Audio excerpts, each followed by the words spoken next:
Hello and good day to everybody out there. Welcome. Thank you for joining us here today for our Aladtec overview for healthcare. My name is David Snyder. I'm a support specialist here at Aladtec, and I'm joined today by one of our system specialists, Matt Zinnel.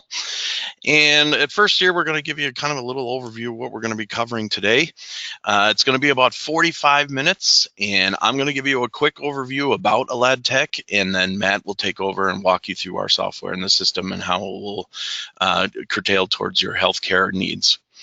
We're going to have some questions hopefully throughout this process. So if you have some as you're thinking about it, please go ahead and post them in the GoToWebinar dashboard there. I'll be here to answer those as needed.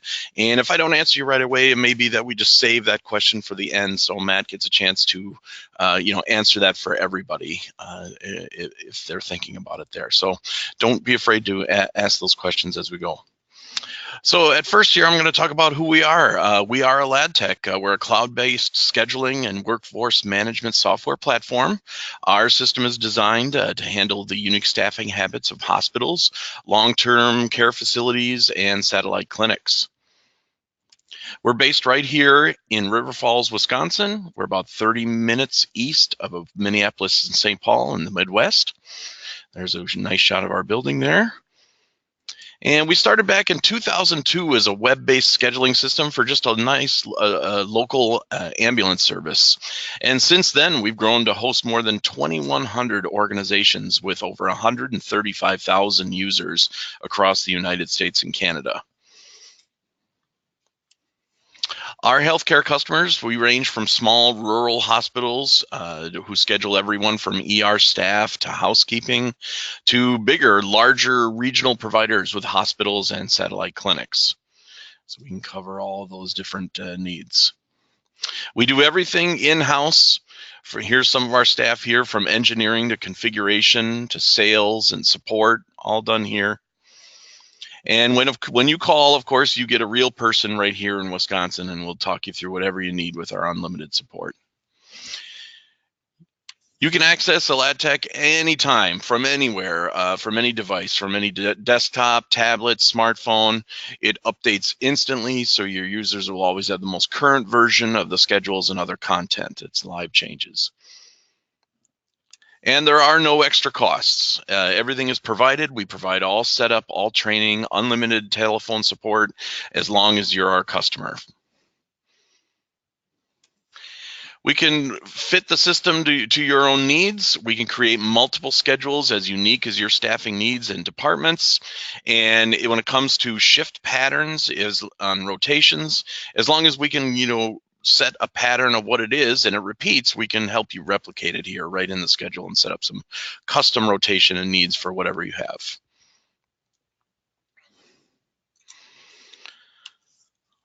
All right, I think I'm going to transition this over to Matt and get you jump started right into the system here. And don't forget that I'll be hanging out here answering your questions. So go ahead and post them as you think about them, or save them for the end, and Matt will cover whichever you need there. And you can always call us as well. And so take a look at the system, and hopefully we can find you some of its benefits and help you determine whether our system is a good fit for your organization. So with that, hands off to you, Matt. Take it away. Perfect. Thank you, Dave.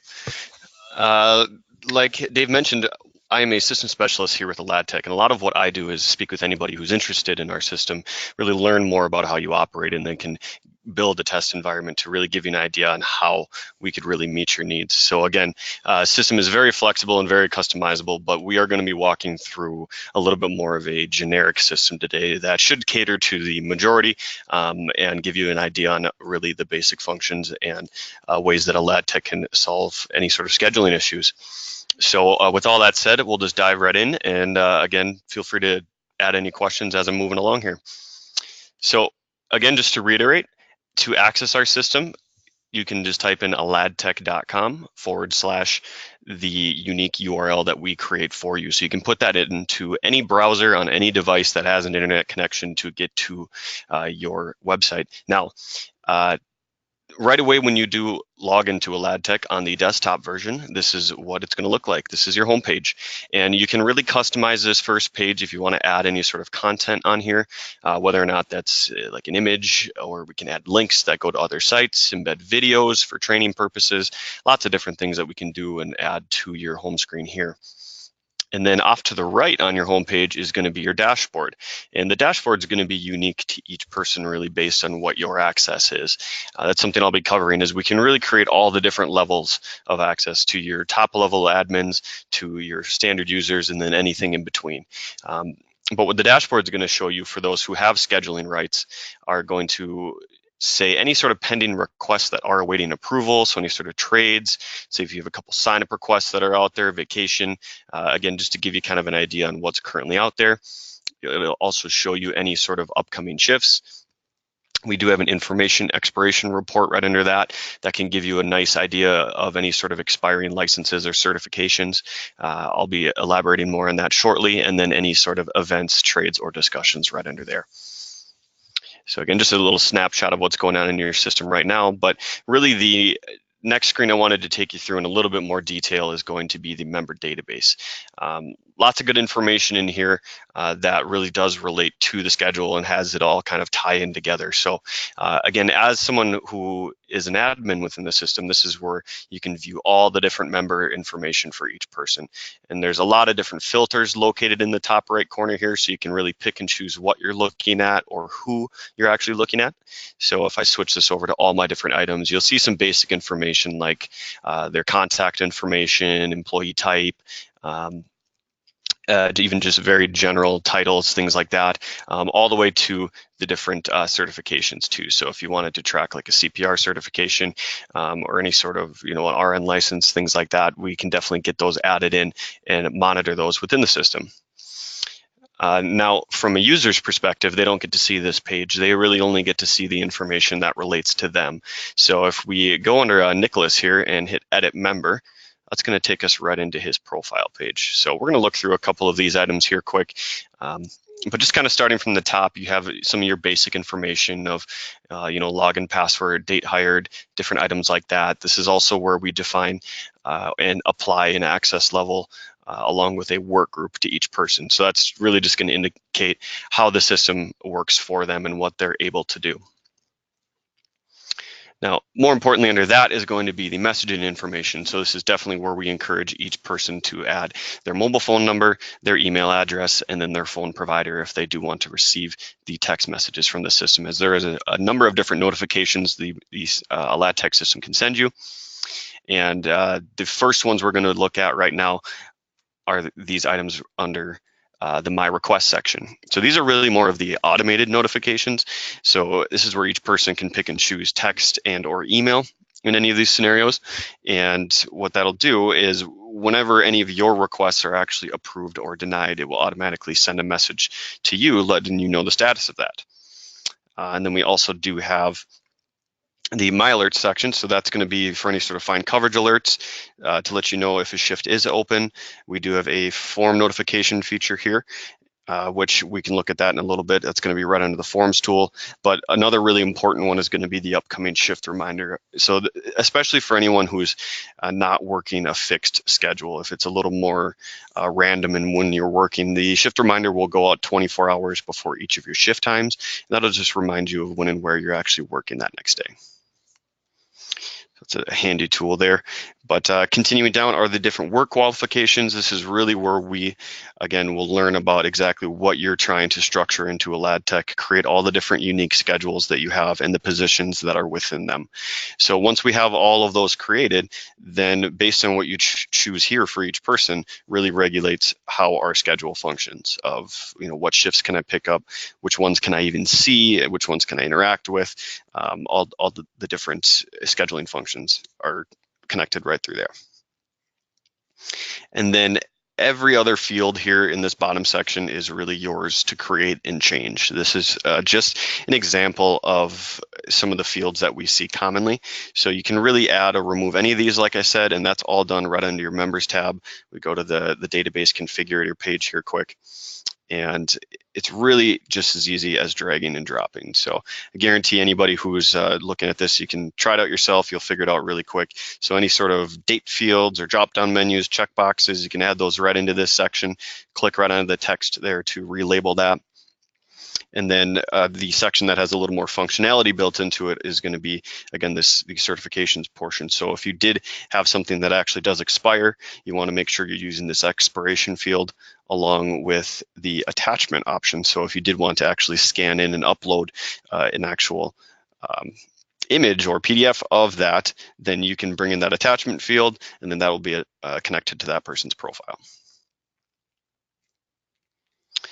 All right, so one more thing I wanted to show you quick in the database, and then we'll be hopping right over to the main calendar, and that's going to be the mass messaging tool. So I have about 60 users in my system. If I wanted to send everybody an email, it's just as easy as clicking in that checkbox and then hitting send message. And from there, you can type out an email and a text, or an email or a text message. And again, that's more just for general messaging purposes. I have a tool I will be showing you here shortly for when you actually need to get a shift filled. But with that said, let's go ahead and move forward to the actual schedule. So really just to start off here, I wanted to walk you through some of the different screens and ways that you can look at this information, as depending on what you're trying to do or accomplish, they each really serve their own purpose. So right away, what we're looking at here is one of our weekly shifts view. Definitely a very popular view if you have your system, or you're very used to seeing more of a 7-day stretch of time. So you have your different schedules down the left there, and then the different positions and the shifts of who's working when and where. And then all the way on the bottom is going to be any sort of time off, trades, signups, anything that's really going on for that particular day. We also do have a couple different daily views. So if you prefer more of just a 24-hour window of hour by hour, this one does give you a lot of great information and details just to make sure you are adequately staffed across the board for the day. We also do have minimum staffing levels that we can build in here. So you can see we're at 3 of 3 across the board there for the ER. One other daily view I wanted to run you through is the daily summary view. This one really, again, just gives you kind of a list format of who's working when and where. And then lastly is our monthly calendar. And I'd say overall, the monthly and the weekly are going to be the most popular views, depending on how exactly we set up your system. And within all of the views that we have to keep an eye out for this edit link. So when you click on this edit link, that's going to give you some of your different filtering options, especially for anyone who might be with a very large department. You know, you could have upwards of 50 schedules. It's really depending on how you want to build it. So let's say if I just wanted to see the ICU, I can uncheck all the other schedules, hit apply, and then that will bring up just that particular schedule. Also, when you do configure these filters the way that you would want that to be, you can hit this Save As button here, and you can actually give that one a name. And then once you do that, you'll have a list here of all of your different saved views. So you can easily toggle between them and not have to use those checkboxes each time. All right. The next really scenario I wanted to run you through is how Aladtec can help you actually fill a shift if you're short on a given day. So you'll notice here on the 16th and 17th, I do have this red exclamation point. That's our minimum staffing telling you that you are short on that given day. And the tool that we use to notify people of that vacancy is called the Find Coverage Alert. So this one was generated based on Ben, who took vacation. So that created this open RN position. So if I click on this blue envelope, what that'll do is take me right to this Find Coverage page. And from here, really all you have to do is check that box, as that's the RN position I'd like to fill, and then I can hit send. So it's really just as easy as that, unless you do need to be more specific. There are some other options, because what this tool does is it will only send this message to people who are actually qualified as an RN and are able to work that position. It will also exclude anybody who's already working during that time frame, and it will also exclude anybody who's already on approved leave for that day. Now, like I said, aside from those options, if you did want to do this a little more manually, you can go under your edit list here, and you can do that based on different work groups or access levels, and we can really target certain groupings of people, which we can customize those. Again, if you have just a part-time group that you want to message first, that's definitely something we can set up. And it's also going to be pre-populated. So in the bottom right corner here, you'll see this is a preview of what the actual email looks like, saying that your department's looking for someone to cover the following. Everything that's highlighted in yellow will be pre-populated. And then the email also has a link, so they can click right onto that link. It'll take them to their My Schedule page where they can sign up for that. Or if they elect for the text message, you can always pull up our mobile site and sign up for that right from your smartphone too. All right, so I have a couple of people who have actually volunteered then, and like all departments, there's multiple ways that people do fill a shift. Lots of times it's on a first come, first served basis. Maybe it's seniority or hours based, or maybe you do all of your scheduling based on availability. So there's really a number of ways we can accommodate to that. But from here, I have Michelle and Jeffrey here who have actually volunteered. So what I'm going to do, again, as the scheduler is I'm going to hover over the ER schedule, hit edit, and that's going to take me right to this hourly editor page. So I'd say as a scheduler, this is really the most important screen in our system for you to understand. This is really where you make all your day-to-day changes, any adjustments to the schedule, and a lot of the approvals are also done right from here. So you can see I have these two signups that floated right to the top of my list. And then I also have on the bottom here, this is everybody else who's essentially eligible to work it. And then I have a handful of people who are actually already scheduled elsewhere. But again, depending on how you want to approve those, if you go under this edit link, there's a lot of different options we have in terms of giving you the information that's going to make that decision easy. So this calculator is an important piece. So you can set this up to view the hours for week, month, year, year to date, or pay period. You can also have it just pull a certain code that we use for time, which I'll show you more on here in a bit, or just overtime, total hours. So really a couple different options there depending on how you want to do that. And then again, any sort of information from the database, so maybe like a date hired field or something like that, we can pull that information in, hit apply, and then that will make an adjustment to this piece just to give you some additional information. So in this scenario, I'm actually going to take Michelle. We're going to click on her sign up, and like I said with the time types, this is really an additional layer that you can add that's really more for reporting purposes. So let's say I want to add in that you're going to be the lead RN. I just want to mark that on for that day, and that's something that I like to report on. So I can add that time type in there, and then when I hit approve for Michelle, that's going to do a couple things for you. It will add her right into that position. It also did automatically decline the other sign-up request that was there, and both people that were involved got a message letting them know that they were approved or denied. So that's really the basis of the sign-up process. Again, we can always learn a little bit more on how you do that, but let's actually take Michelle right out of here. I'm going to show you a couple other options. So if I hover over her name, I can either submit time off for her, things like that, but let's delete that shift. There are a couple drag and drop tools. So let's say I wanted to actually take Eugene here and move him into that position. So I can actually just pick up his name altogether, and I can drag and drop him right over to that position. So day-to-day adjustments are really just as easy as that, and you can go across schedules too. So let's say if I wanted to pull up a couple different schedules here, you can actually take someone and move them from one to another.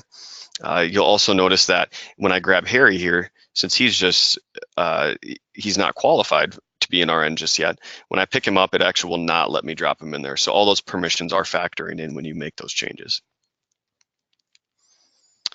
And then lastly, for anyone who does schedule based on availability, that's a tool where we can allow all of your staff to add their availability in the system, for the following month or however far in advance you want them to, and then you can always schedule based on that. So on the bottom here, you'll see that Dan and Ron actually said that they're available for, so I'm actually just going to grab Dan here, select his name, and then I'm gonna hit the add button, and that's gonna plug Dan right into that position.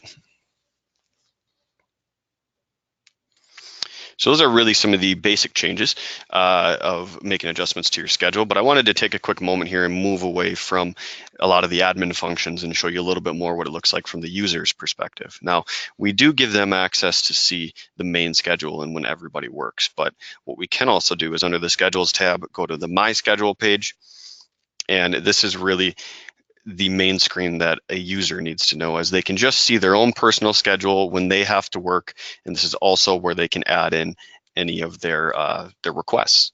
So let's take Renee here, and I'll show you how we can actually put in a couple of requests. So let's say I want to put in time off for the 19th. It's just really as easy as clicking on that day to interact with that and requesting time off or hitting request trade. So let's go ahead and hit request time off. It will default to the time for that shift, but if you need to do anything less or more, you just click on the date fields here and then you can make that adjustment. You can also go under the type and choose what type of time you'd like to use. Now, that list can, of course, be customized, so we can always add more in here. We'll hit request, and then that would have sent a message to my scheduler. And then also for trades, if I click on this day here, hit request trade, we do have two different types of trades. We have giveaways and swaps. So a giveaway is really more of a one-sided trade for the day. So you're just going to work for me. That's the end of the transaction, where a swap actually requires that you offer me a day back before it even goes up for approval. So we can use whichever one is going to be most efficient or appropriate for you. And then it's also going to give them a list of recipients. So this is, again, all based on permissions, who can actually work the shift that I'm in. And from here, this is where you can either send it out to everybody or you could send it out to an individual. So if you already know who you're going to work or who you're already working for, you could send it out to that person. Hit send trade request. And again, all of those do go up for approval if that is your process. If you don't want those to automatically approve, then we would do it that way. And let's go back to our monthly calendar here and just show you really quick how we can actually approve those. So as the scheduler, it really just as easy as clicking on any of the requests that have this green A on it, because that's going to indicate that something's actually awaiting approval. So for Nicholas, I can click on that one. We can hit approve, pulls them right off the schedule. And then I also have a trade here on the 23rd, where if we click right onto that, you can see all the details, when it was requested, who actually accepted it, and then I can approve. Let's do Joy for that one. So this is actually what one of our work limit warnings is. And we can set up these work limits so that if you're ever taking an action that will actually violate one of your rules, the system will say, hey, you're going to violate this rule. Are you sure you want to do this? So you can still bypass it, because of course emergencies happen, but we can define a number of different rules for you. So I'm going to confirm that one. That will actually make the switch right on my calendar here. And then you'll see that there's a permanent trade record on that day, letting you know that Joy is working for Nicholas. But while we were talking about the work limits, I did just want to show you the other two options we have for that. So the one that popped up was the anything over 40 a week, but that of course can happen regularly. We can increase that, but we do have different work limits for continuous hours in a row. So if you really don't want people working, more than 16 hours in a row, or you do require that there's at least 8 hours in between their shifts, those are all different items that we can also add in there to make sure that you are aware of that.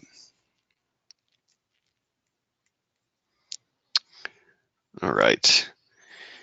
So I actually had a quick question here that I had come up from John, and he asked if you do have like a lower census for the day, if it's something where it's going to be a lower day based on, maybe it's the holiday, even though sometimes that can make it even more busy, but how I can actually add someone to be on call if we're not going to need our full staffing for the day.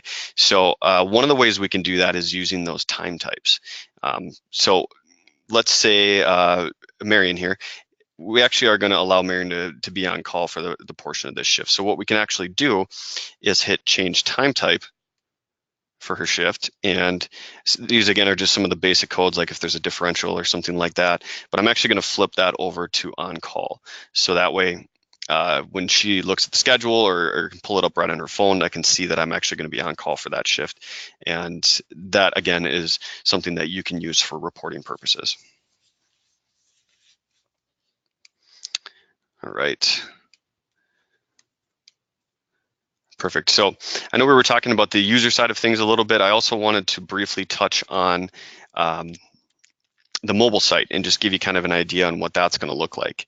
So give me just one moment here, and I'll give you kind of a little preview. Now, of course, we're looking at it on a computer, but it's going to look very similar to this. So if you were to pull this up right on your smartphone, this is what you would see right away on your dashboard. And this is where you'll see any sort of upcoming shifts, any available trades, upcoming time off, different things like that. So really just any sort of information that relates to you. Now, if you click or if you tap on the top right corner here, that's going to give you your menu. And one of the options is your daily summary. This is really just going to show you who's working for that day and where you're working. You'll be highlighted in yellow right here. And then we also do have the My Schedule page, which is going to function almost identically to the desktop version that I was just showing you, where essentially any day that you want to interact with, let's say, I'm not feeling well, I'm going to call in sick for my shift at 1900 here. So I can just tap right onto that shift. Actually, let's go over here. And I can hit request time off. And that's one where you can change the time frame, again, choose the type, and then you can hit request. It's really just as easy as that.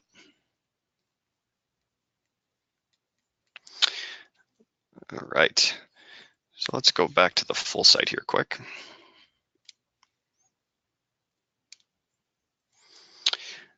All right, and again, I just wanted to reiterate the fact that really any sort of other schedules we need to create, whether it's even something as like a dietary aid or a cook or something like that, we can all get them structured in here. Anybody who does work the set rotations, we will build those in with our repeats and rotations tool. So if you think your rotation is extremely complex and almost impossible to program, I can almost guarantee you that we can build that in. It's just a matter of communicating to us what those actual rules are, and then we can build that in with your rotations tool here. And really the other main method I see regularly is going to be the availability. I showed you how you can apply them based on availability from the hourly editor, but to actually have them enter that information in, that's again going to be from the My Schedule page, where they can go on any of these days. And let's say for December here, I want to say that I'm available these days. All right. So really the next section I wanted to take you through is the forms tool. So we're kind of moving away from the schedule a little bit, but we do have the ability to create any sort of custom forms. So if there's anything that you do have them doing on paper currently that you would like them to actually fill out, maybe if it's just a request form or some sort of check sheet at the end of your shift or the beginning of your shift, we can build those out. So these are an example of some of the fields are. And to build these, it's really just as easy as going in under design new form, and then we can drag and drop. So lots of different things that we can do with this information, whether or not it's going to be pulling reports on that, or if you want every time this particular form is submitted to actually send a notification to a particular person who manages that. So you can build it out that way, and then we also have some samples here. So if you want to go under this the samples list on the right, that'll give you an idea on what some of these would look like.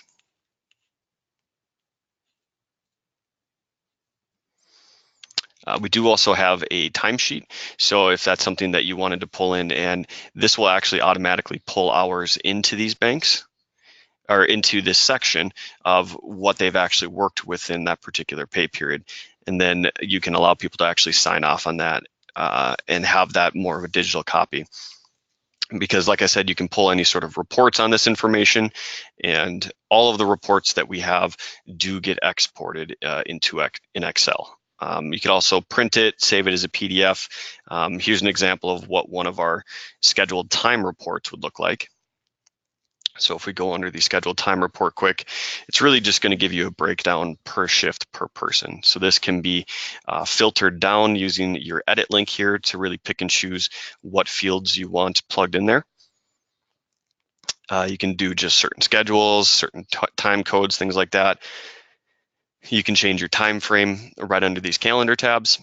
So if it's more of a pay period report, you can see something like that.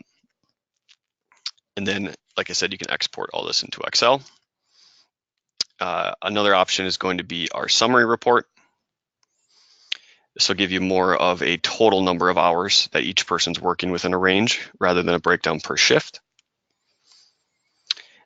And then we also do have a time clock report. I'll show you the time clock in a little bit here, but we're going to look at the system log. This is just one of the features that I think a lot of people get some great value from, especially if anyone's coming from more of a manual process, maybe doing things in spreadsheets or items like that.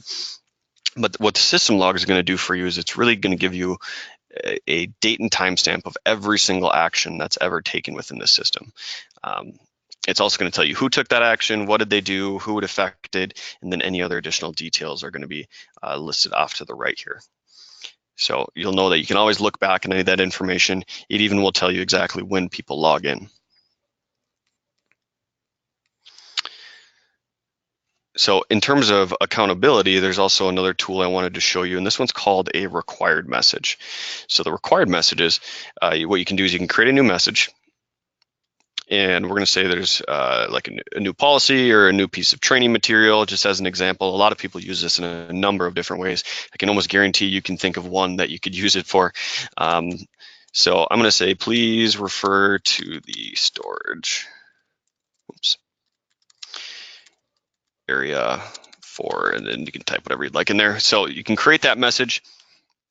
And then choose who you actually want to send that to, either a whole group of people or an individual. So we're going to send this just to Nicholas. But the difference with this tool that you get from like an email or a text is it doesn't go outside of the system. But the next time that Nicholas logs into Aladtec, this is the message that they're going to see.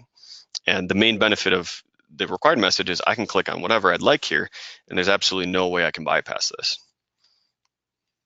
So you can select that and hit I agree that I've read and understand this, and hit continue. So then that will really give you a date and timestamp of when that actually has happened.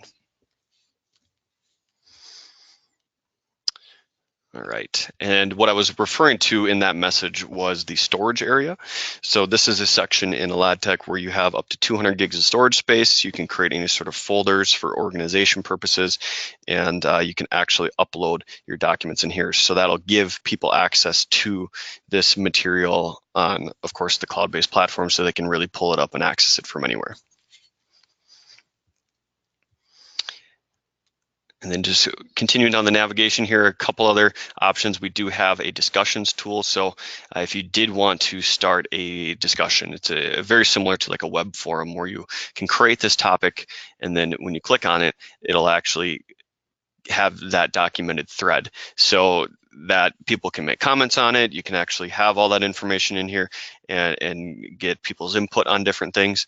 You can also set this up so if you think that might get a little out of hand, you can always set it up and have that only for more of the supervisory access level, so that it's more just for management.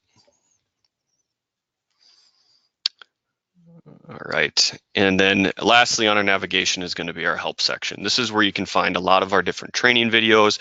There's a video on basically every single section in the program that'll give you even more detail than what I've been giving you in more of a generic overview. A lot of good content in here that we use for training purposes. Now, again, the majority of the training that we do is all going to be through more of like a webinar or a screen share where we make sure everybody's up to speed. But we definitely have a lot of material that we can use to share for that. We also do have a couple videos here for the mobile site. So this will walk people through how to actually set it up right on your smartphone. And then off to the right-hand side, there is going to be all your different blog articles. We'll release those for really any new features that we do or anything that we see relevant to actually have a written content for. And then right under the contact us, this is also a really important piece.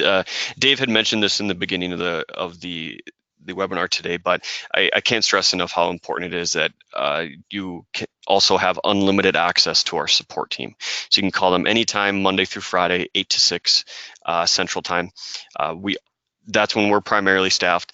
We do have an emergency contact line, so if anything pressing happened outside of those hours, we do have someone who monitors that line, and then also by email. But my favorite part about our support team is when you call in to the 888 number, you get a live person on the phone. You don't have to talk to a machine or sit in a long queue. You'll get a person right away who's an expert in the system and ready to answer any of your questions.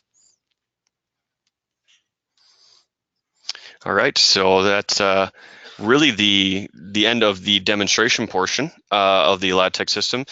So at this point, we're going to kind of open it up to questions. So I'm going to get those pulled up here in a moment, and we can get all those answered. So bear with me one moment, and then if anything else has come to mind that you haven't added in there yet, feel free to do so. All right. First question here from Dan. Thank you. It looks like your question was about, so if an employee does get terminated, is what's really the way that you can open up that shift, see that it's actually vacant, and then show that a new employee has actually taken over that spot. So of course, turnover is a regular thing for many departments. So it's something that is very common. And what we do to handle that is you would actually set the individual to inactive. So let's see if I can give you a good example here. So let's take, we're looking at the 11th. Let's take Nicholas here. I've been using him all day. So let's take Nicholas, and we're actually going to set you to inactive. And what that'll do is actually remove any sort of future scheduled time for that individual. And but you're not deleting that information. You're essentially archiving it. So you can always pull reports on that data. 2 years down the line, let's say Dan gets rehired, I can reactivate his profile and I still will have all that data. But if we go back over to our schedule, you'll see, well, it happened exactly at 11:30, but it'll open up all of his positions going forward. And then it's really just a matter of using our repeats and rotations tool to apply a new person to that spot. All right, another question here. Oh, great question, Bob. So from here, this is actually relating to PBJ reporting, your payroll-based journal reporting. So we do have a handful of departments who use a lot of our data to meet the needs for that, as that particular system does allow the import of a CSV file.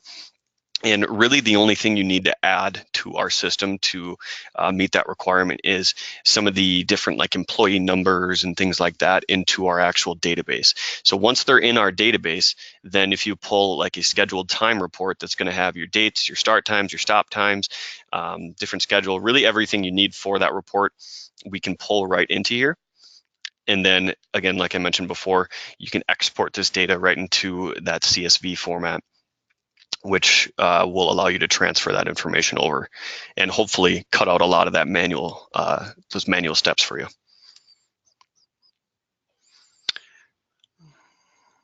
Okay, just looking at the next question here. Looks like someone had a question about the time clock, just really looking for a basic run through on that. So to talk about our time clock briefly, we do have a web-based kiosk. So this is something that we can add, and we can essentially authenticate. So certain computers, we are able to set this up on. And basically, once we get that set up, each person will come in, they can choose their name, they could type in their password, and then they hit clock in or clock out. Now, one of the main benefits to having a time clock with your scheduling system is the fact that it is all integrated together, where we know when you should be scheduled. And what we can do with that information is we can set up a grace period. So if you allow people to, clock in 15 minutes early or 5 minutes late, we can set that up. And then if you clock in or out anything outside of that range, then the system will actually flag that and require the employee to type in a reason as to why they're doing so. So then that'll give you that information. So when you're going in and reconciling some of those different records, we can go under our time clock hours tool here. And this will give you kind of an idea of the scheduled time, so when they were actually supposed to be here, and then when they did actually clock in or clock out. And then nice part is too, if you're a supervisor, you can jump in here and just double check, all right, did everybody show up today? And you can see that these 3 are currently clocked in. All right, I had another question here that this is in relation to trades. So for swaps, it looks like they do allow swaps, but they require that they are paid back within the same pay period. So really, so it's not affecting, any additional overtime, or we could even do same week. So I'm going to go back into the setup area of our system here. We're going to go to the work group section. We were looking at this a little bit earlier for the work limits, but let's go under trades here quick. And let's say if you only require, or only allow rather, that they are swaps in within the same pay period, I can turn giveaways off and I can turn this on to same pay period. So once you have these settings all defined in here, then you'll basically know as a scheduler that anything that does actually go up for approval will be within the parameters that you set for that. Good question. And while we're in here, I can also point out, this is where you can set up the different availability. So I think it's really just important to highlight that we can create as many of these different work groups as you need. So if certain people are allowed to do this and certain people are allowed to do that, some people even allow self-scheduling. So if you just need an open schedule template, and let's say if I just turn off the requirement for approval on signups, they can basically just go in and pick and choose and self-schedule themselves based on the template that you've created. That's another way I've seen that done there. All right, we also do have these access levels. So that's relating to a question here where they have a couple people who can really only manage the database, but they don't really manage the schedule, and vice versa. You have people who manage the schedule, but not the database. So what we can do is under these access levels, I can add a new access level. And from here, this is where you can create the label. So let's say this is my database admin. Let's go with that. And from here, so I just wouldn't give them any of this type of scheduling authority. You can really go through, pick and choose what they're actually allowed to do. So we can really break it down. So this is especially important for larger departments where we might divvy out some of those tasks to different people. But I'm going to make sure that this particular person can go in and edit the database, but that's about all they can do. And then it's really just a matter of applying that to an individual. All right. One more question here. Oh, great question. So I didn't touch on this. Now, this is an optional feature within our system, but you can use it if you find some benefit. But it's about different accrual profiles. So if you actually do want to track how much vacation someone might be earning on a particular range of time, and give that that balance to them so they can see it more on the front end. You don't, like I said, you don't have to use this because you can see how much they've used in our scheduled time report. But if you want to actually have this information on the front end, so let's say, year 1 through 5, you're going to be accruing vacation yearly at this particular rate, but sick leave is more of a, let's go for more of a monthly. So you can create that. And then once you've created it, and of course, there's going to be a lot of different profiles for all the different variations. Then you can go into an individual's profile and you can actually apply that profile to somebody. So I can say you're going to be in this profile from 1 to 5, 5 to 10, 15 plus, etc., and then actually give them these balances in here. And again, really, as you can imagine, the main benefit is just giving them that information on the front end, because a lot of times you might only get these numbers on like a pay stub or something like that. So again, also for the user, it's beneficial, but for the person approving it, so that way you know that you're not going to approve something that someone doesn't actually have that time. Great question. I have another question here. Do we allow the ability to basically sync up your schedule information with a personal schedule. So we do have that. That's going to be located in the My Schedule page. That's going to be under the left side here under the Share My Schedule. So I usually encourage that you would uncheck some of these and just basically do your scheduled time or time off, things like that. But we'll hit Get Link here, and it'll create a link for you where you can hook it up to your Google Calendar, Apple Calendar, or Outlook, or any others that have that functionality. It'll periodically pull the information from the Aladtec system and actually populate your Google Calendar. So that can be helpful if you have like a family calendar or something, so someone knows when you're actually working. But that's about it for time and for the questions that I have. I do appreciate everyone who joined us here today. I did want to point out that there are a couple of handouts on the left side there under your GoToWebinar control panel. So we will be leaving the meeting open. I'll be tuning out here in just a few seconds, but feel free to download those, take a look. But again, I really hope that I've shown you kind of today how Aladtec can streamline a lot of your scheduling tasks, your different internal communications, different certifications, overtime, et cetera, all the different scheduling related tasks. So again, one of our assistant specialists and account executives would be happy to set up a more customized, in-depth demonstration for your department. And to do that, you can give us a call at 888-749-5550, or you can visit our website for more information, reviews, and videos at www.aladtec.com. Thank you, everybody, and enjoy the rest of your day.